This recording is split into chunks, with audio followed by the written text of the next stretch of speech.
Funny things happen when you just say yes to things. As someone who likes to have a plan and likes to stick to said plan even more, it's hard to just go with the flow.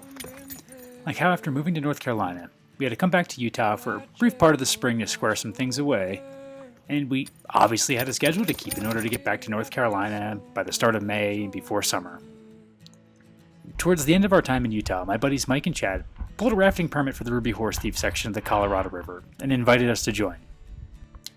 This, of course, would push our drive back to North Carolina another week, but realistically, how could we say no? The Ruby Horsethief is an awesome section, 25-mile stretch of mellow river from Loma, Colorado to Westwater, Utah.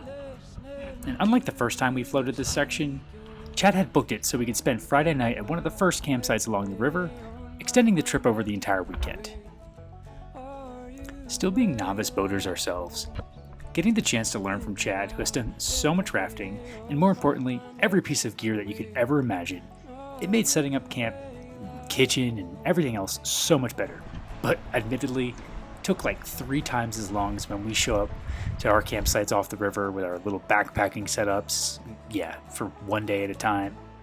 But having a full kitchen and setup and everything you can need was so much fun. But what hadn't changed since the last time in this canyon was how beautiful it was. Only accessible by boat or raft, the wildlife in this area is relatively unaffected by humans. You could regularly see deer wandering down the river for some water, bighorn sheep climbing the rocky walls, or eagles flying down the river to do some fishing. The highlight of this trip was getting to do something that we've always wanted to do, to camp along the Black Rocks campsite. An iconic feature of this section, famous for creating, really the only rapids on this section. The distinct volcanic black rocks shoot out of the river and alongside it, and you can't miss it. When the water levels are much higher, it's a perfect place to do some cliff jumping right down into the cold Colorado River below.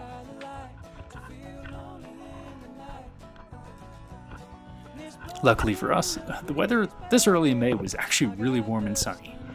The same couldn't be said for the last day in the river when the clouds and the cool weather came down the canyon and put a chill in the air, but by the end of the day, it warmed up and it was another perfect day on the river.